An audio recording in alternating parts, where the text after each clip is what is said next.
Hello and welcome back to Kharak Cup number 1. Today we have some more action from round 4. This is going to be a match between Masque of the Red Death as Coalition and Claw as the Galzian. I'm going to have to predict Claw will win this one. He seems to just be playing better in this tournament so far. Oh, and that's actually pretty cool. Like this, their colors are like inverse of each other. But the map is going to be Torin Crater, of course. The format for this tournament was that every round had like the same map. So of course we saw the last games between Garmulator and Shrike, and that was on this map, so this one will be the same. So Masque of the Red Death is going to be spawning here in the south, the green pieces here. Getting LAV fabrication already for the salvagers onto CU, so it's going to be interesting to see what she chooses to go with this game.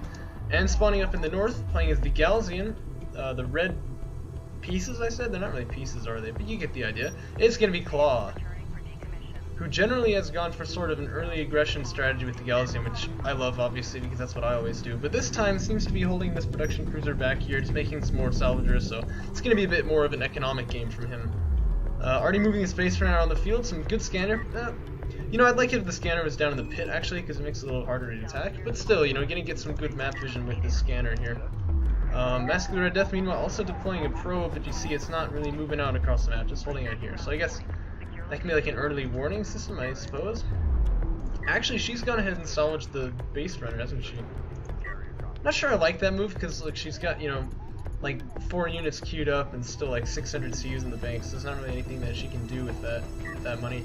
I think usually when people retire their base runner early, you expect to see them go for some kind of early aggression because they need the money, but in this case I'm not really sure why that was done. Interesting choice there though. Claw, as you can see over here, is already moving down with, you know, now soon to be 4 sand skimmers. There's 1 LAV coming out of the carrier from Masque of the Red Death, and it's an early support cruiser. So that's actually a bit dangerous. We know, of course, that Galzian early aggression can punish an early support cruiser, except this production cruiser is not moving across the map, so it's probably not going to be anything incredibly spicy in the beginning. So it looks to be a mostly normal game here. This UAV is going to move down the field onto the second, which is usually a good choice to see if your opponent has taken that or not yet. Although chickening out, stupid UAV, come on. No guts. Okay, it's going to go over here, which actually, that's quite lucky, isn't it? That, you know, Masque of the... Oh no, right at the last moment, because she's about to scout all these sand skimmers here. You see the little red blip on the sensors? Didn't see it. Instead saw the production cruiser. So Masque of the Red Death still does not know what Claw is going to be going for here. The support cruiser is out, so economic edge is obviously going to have to go to the Masque of the Red Death. I believe refinery mode is probably being researched. By the way, this production cruiser is moving back to this side of the field, but we're going to have to see pretty soon, of course, because we can't actually check, you know, the tech for the red player. Kind of suspicious support cruiser positioning here. Usually it's better to have it down there so that the soldiers don't have to move at all. You can see they kind of have to like move because they have to be a certain distance away from the resources to harvest from them. These LAVs going to go down to this side of the field, going to try to deny this base runner the extraction, which I like. You know, I mean, if this base runner is completely undefended, you might as well stop it from extracting, right? I wonder if they're going to get there in time or not. This UAV will see all of these sand skimmers, but they're not really doing anything for Claw, are they? I like to see those things a little bit more active, you know, just trying to take control of the map here. Maybe even, you know, yeah, this base runner is definitely going to score, but it probably will go down after that, right? But if the sand skimmers were here, they could, you know, defend this base runner, so that's going to make the score line 1-0. Now it looks like refinery mode was not researched, so this is actually going to start getting a bit dangerous for Claw here. He hasn't got as much of an economy going as Masque of the Red Death does.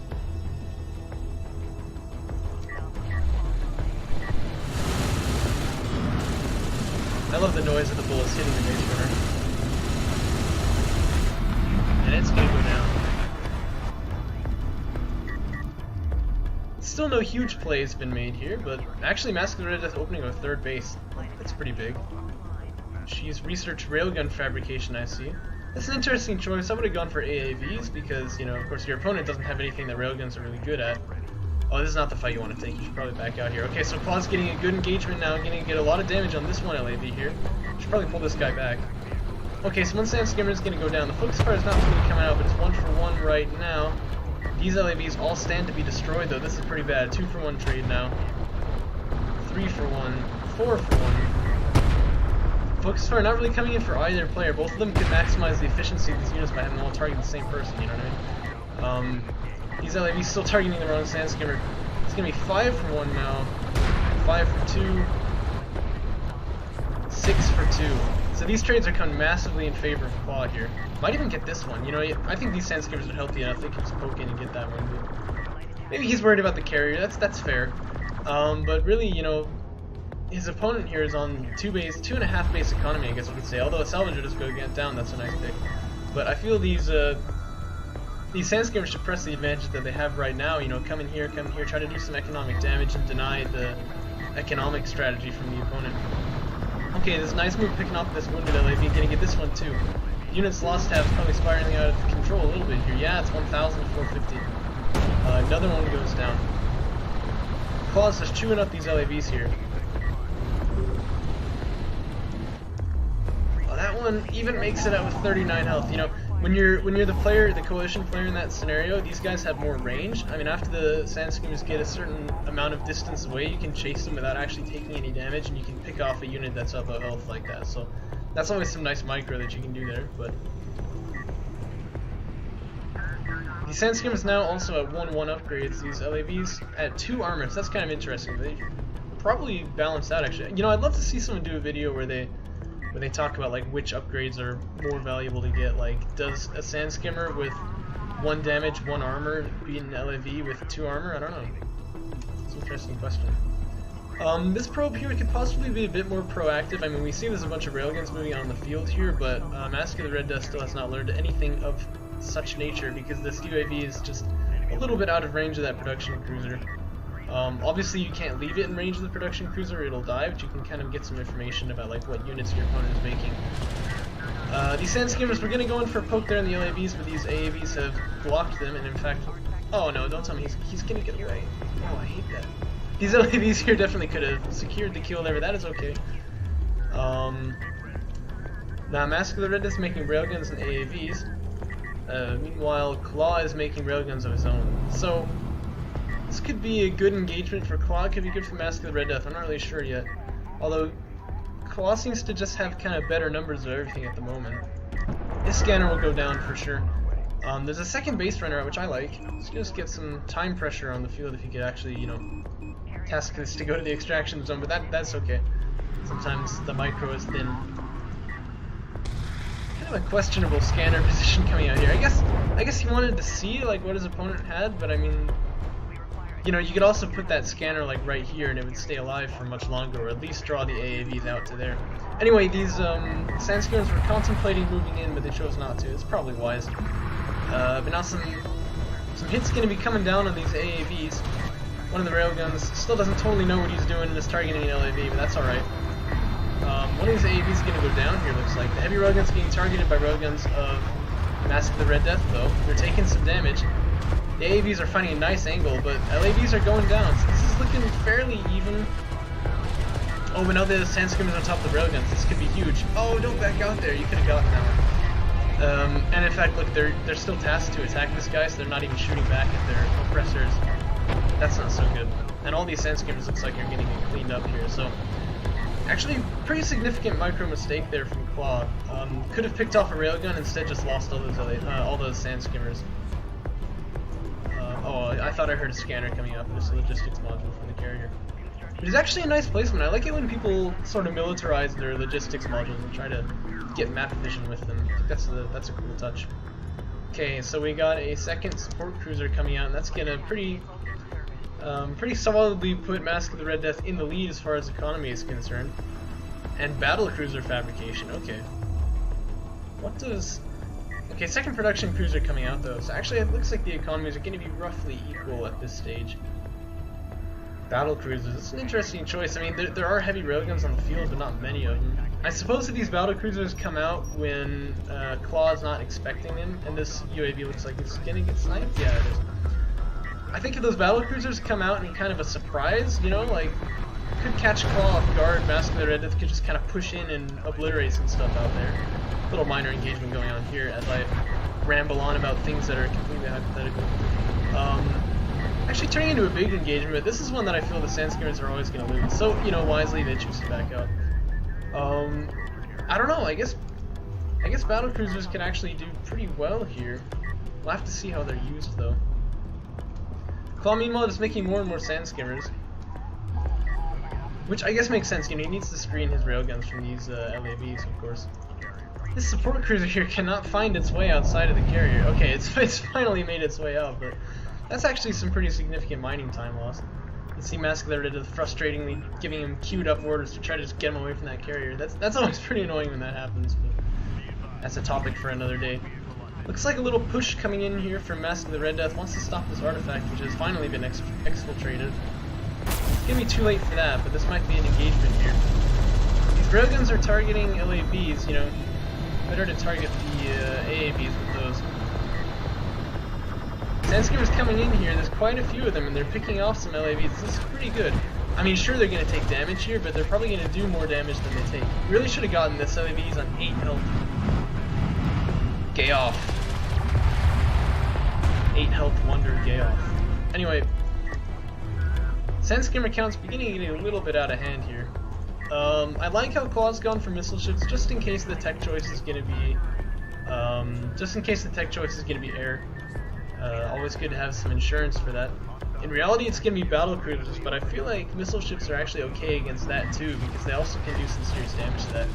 These Sandskimmers are very close. Actually, they could do some real damage here. They're going after the logistics module. I'm not sure how I feel about that, but no, you got to kill Gayoff. Come on, look how little health he's on. Okay, he does go down. And these LAVs feeding themselves into the grinder. Really, the AAVs could have taken that fight there. The LAVs did not need to push forward here. As you can see, they're just getting brutally murdered. These Sandskimmers probably don't want to run by this many AAVs, but they can definitely do damage to these. Oh, and spawns to the battlecruiser, that's actually pretty big. They can definitely pick off all of these LAVs, which seems to be what they've done, although they've taken quite a few more losses than I'm really comfortable with. I feel like that shouldn't really have happened. These Sandskimmers really, yeah, they can just move out, attack this base runner. Don't get close to the battlecruiser. No, that's ooh. Oh, yeah, they're taking a lot of damage that I don't think they should be taking. This battlecruiser here has done a lot of damage to Sandskimmers, but hasn't really been able to fly itself much better than that. I'd love to see, you know, these AAVs pop down some smoke over here and just like shield the railgun as they approach, because then of course they won't be taking any damage. I'm also not sure I agree with targeting the battlecruiser already with these railguns, because, you know, the AAVs are much easier to kill, and if they go down, the battlecruiser is certainly not going to push without them. But the AAVs are getting close to the railguns, but they're taking a lot of fire. Claw wisely is producing more railguns to deal with this, although he really needs to not be losing any units right now, let alone railguns. Oh, this one looks like it's barely going to survive. I think one common mistake is people feel like they need to keep pushing in, but then all their units just kind of get killed. You know, if you have map control and getting artifacts out and killing off railguns every now and then, you're usually okay to not push in with Sandskimmers, because as you saw, Claw had quite a number of them, but now it's pretty much even. He's basically just lost all those for nothing. Also not a huge fan of the fact that these salvagers are just kind of contemplating this wreck bulkhead rather than actually, you know, extracting resources from it. I feel that can be handled a little bit better. But anyway, this battlecruiser is at like half health, which I'm a little worried about.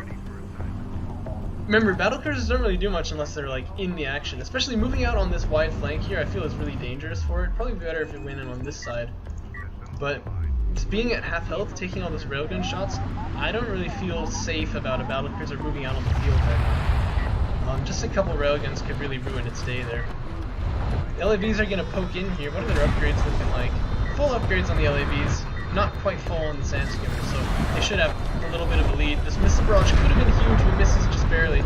AAVs are closing the distance. These railguns really need to start moving back right now. It's looking a little bit too late for that. Smoke goes up, kind of a weird time. Really, that just stops the AAVs from firing. I'd love to see them move it. Okay, yeah, they're gonna start moving out here, it looks like. You know, that smoke would have been a really good idea, like 10 seconds before it got laid down. But anyway, these heavy railguns are in a really nice position. They're just going to be, you know, hitting these up for damage here. But this battlecruiser's coming, And there's not really a very clear answer to it, just like one heavy railgun right here once this one goes down. So this battlecruiser, I'd say just tell it to go there, just slam it into Claw's face. Making a gunship, that's interesting, although I guess it makes sense because basically the core unit right now of Claw's army is just like sand skimmers and heavy railguns. You got an honor guard cruiser coming out of the carrier. I feel like this is quite an inopportune moment for that though. He should probably just move his carrier out, like put power into speed and move it out so that when this thing pops out it doesn't just get, you know, like slaughtered by this battlecruiser right here. Meanwhile, the economy is just getting ravaged. LAVs are here, battlecruiser is here. Battlecruiser, I feel like could actually, you know, just target down the carrier, but I think armored assaults are targeting the carrier instead. Yeah, okay, look at that. Significant damage coming in here. And Claw knows what that means. He's powering up movement. He's going to get out of here. This gunship going to be doing some work too now. I gotta say, this is really looking quite a lot in Masque of the Red Death's favor right here. Backing away, though. No, man, like, she's got the advantage a lot here. She should really just be pushing forward. This honor guard cruiser represents a bit of an issue, I suppose. But there's a second battle cruiser coming in, tons of LAVs, tons of railguns. I feel like this honor guard cruiser's life is going to be a little short-lived if Masque of the Red Death just pushes in. Sand Skimmer's having an unhappy time here, getting shot at by this gunship. And these AAVs are going to get cleaned up, but are there more? No, there's no more coming. So I'd like to see some more AAVs in this mix here, but it's looking really good for Masque of the Red Death if she will just kind of push forward, you know. Don't give up any more ground here. It's quite a lot of heavy railguns, so I'm not so sure about pushing forward with the battlecruisers now.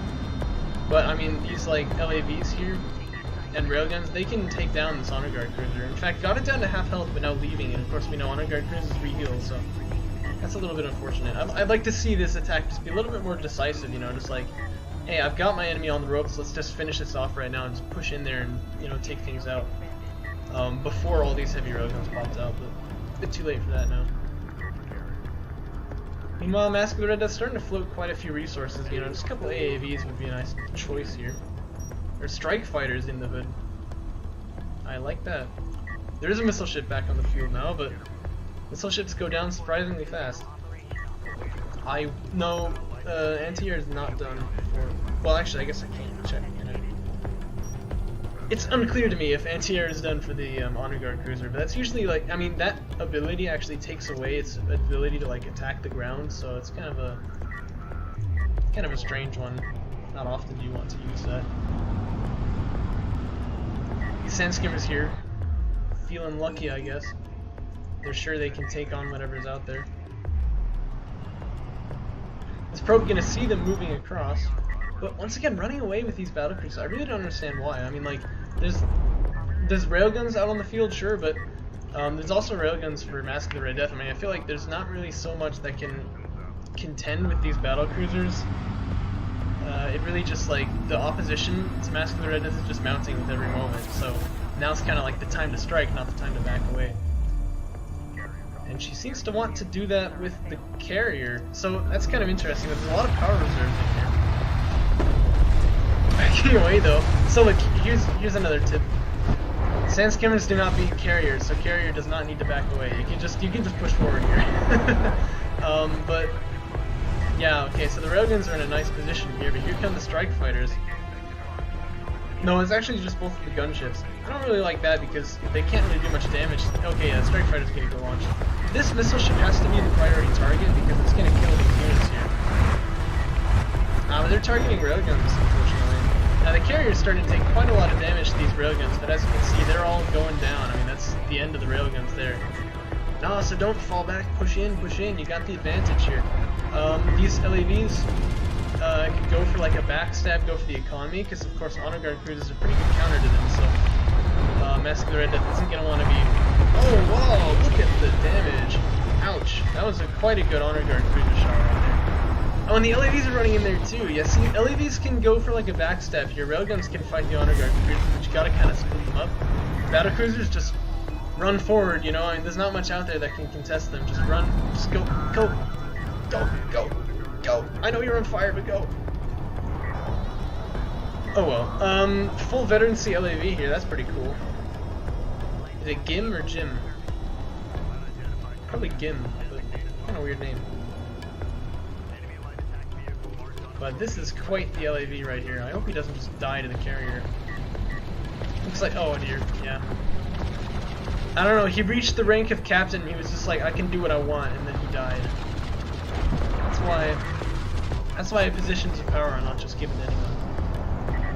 Okay, these battle cruisers moving in here. They probably want to get some cover behind this thing here, and then they can like move up closer along this mountain range and just like pop out of the hills and not move backwards. Like I said, I mean, when you got the advantage, you really just gotta push. You can't just like wait, because the advantage will slowly slip away from you. I feel like Masque of the Red Death here would really just like have a concentrated push in, and also get this carrier here. Like, you just make like you have enough money for it. You just make a support cruiser and have that with your carrier all the time. But anyway, just like a concentrated push here would just crack Claw. Like he just hasn't got anything to deal with this right now. Okay, this support cruiser is coming, yeah, because this patch here ran out. So this support cruiser is coming to heal the carrier, which I suppose that is adequate. But I'd be worried if I were Masque of the Red Death to send the carrier out here, because we know that there's quite a few railguns. The battle cruisers, though, I mean, like, if they trade effectively, that's okay. Of course, if the carrier trades, you lose. But if the battle cruisers trade effectively, that's fine. So I would really love to see Masque of the Red Death move these battle cruisers out here rather than back here, but I suppose we can't have everything. One of the gunships going down here. Yeah, the other one's gone down as well, so it looks like they've just kind of been picked off by missile ships. Gonna get the carrier heals going here, I like that. But really, you know, just... I feel like we've seen this in games from Masque of the Red Death before as well. She's just not moving, you know, like, just being a bit more proactive would really be helpful. Are there any new tech choices coming up? Cruise missile. Oh, and he's running right into it. I'm gonna be honest with you guys, I hate cruise missiles actually. It's like the one thing about the game that I wish they would just remove. They do look pretty cool, I'll admit that. Alright, well, I mean, cruise missiles are great and all, but yeah, okay, now she is pushing. I was gonna say you gotta push on the back of them, but that is exactly what she's doing, so that's good. These LAVs here kind of running in unsupported though. A lot of base runners coming out. I'm not really sure what the idea with that is. But they're on top of this honor guard cruiser, which is crucial, because honor guard cruisers can't really, they're like assault railguns, right? They can't really attack if the unit gets on top of them when it's fighting. And now it should really just be a wash. I mean, what is there here to contest this? Like 3 heavy railguns? Masque of the Red Death is running all over Claw right now. There shouldn't really be any way that Claw can get back in this game from here. I mean, unless Masque of the Red Death chooses to retreat again, but I really hope that's not good. Oh well, that's alright. It's just the carrier. As long as these guys keep moving forward, I'm sure it will be okay. Still no damage done to that carrier, but that's totally fine. Because, of course, once these units fall, there's going to be nothing left to protect that. The base runner is desperately trying to use their anti-air, but it's not very good. I'm really not sure why Claw was investing in base runners in the first place. But this has got to be GG. I'm really sure there's no way that Claw's going to come back from this. Battle cruisers, of course, do massive amounts of damage. You know, they really would have been a lot more effective if Masque of the Red Death had just pushed them right in at the beginning. I mean, like, I feel like if Claw here was like a high-level player, you know, these battle cruisers would really have been pretty hardcore countered by the time they came out. I mean, he's had vision and knowledge of these battle cruisers since like the 15-minute mark, you know what I mean? So there's definitely been enough time to respond to this, but that's okay. This is going to be enough to secure the win, it looks like. Honestly, I feel like another attack from the strike fighters could be enough to kill off this carrier at this point. But, you know, it's going to involve actually pushing out there and killing it, though. It's not happening right now. Yeah, I mean, she might just win on artifacts if she doesn't kill the carrier off here. Yeah, this carrier is like about to die. Just go kill it. Yeah, okay, there we go. The cruise missile is gonna finish. It's gonna be a cruise missile finishing it off. That was a foregone conclusion. I'm just kind of surprised it took so long. But anyway, Masque of the Red Death is gonna take this round. I gotta say, I would have liked to see a bit more, you know, proactivity, is that a word, from both players, especially with these battle cruises. I mean, just move them out, you know, they're not doing anything, they're just sitting back in the base, but that is gonna be enough. Masque of the Red Death will take another round here. So yeah, that's gonna be game.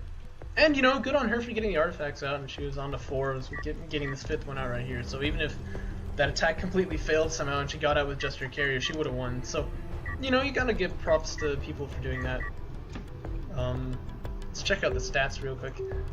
Because it felt like Masque of Red Death was ahead economically the whole time, partly because of those lazy salvagers over there doing nothing for Claw. And yeah, we can see that here, 32,000 to 27,000 on the CUs.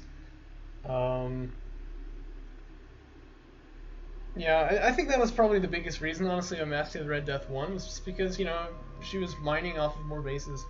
Both players just kind of had the strategy of just like running their army in and letting it get killed, and then building another one. Except for those battle cruisers, which didn't really do much. Usually it's better to run in, get damage done, and then leave when you're still alive, you know what I mean? And then you can, you know, survive even when you're behind economically, but it was entertaining to watch anyway, so that is that. And I will be joining myself, I suppose, for the next match from this round. But until then, goodbye.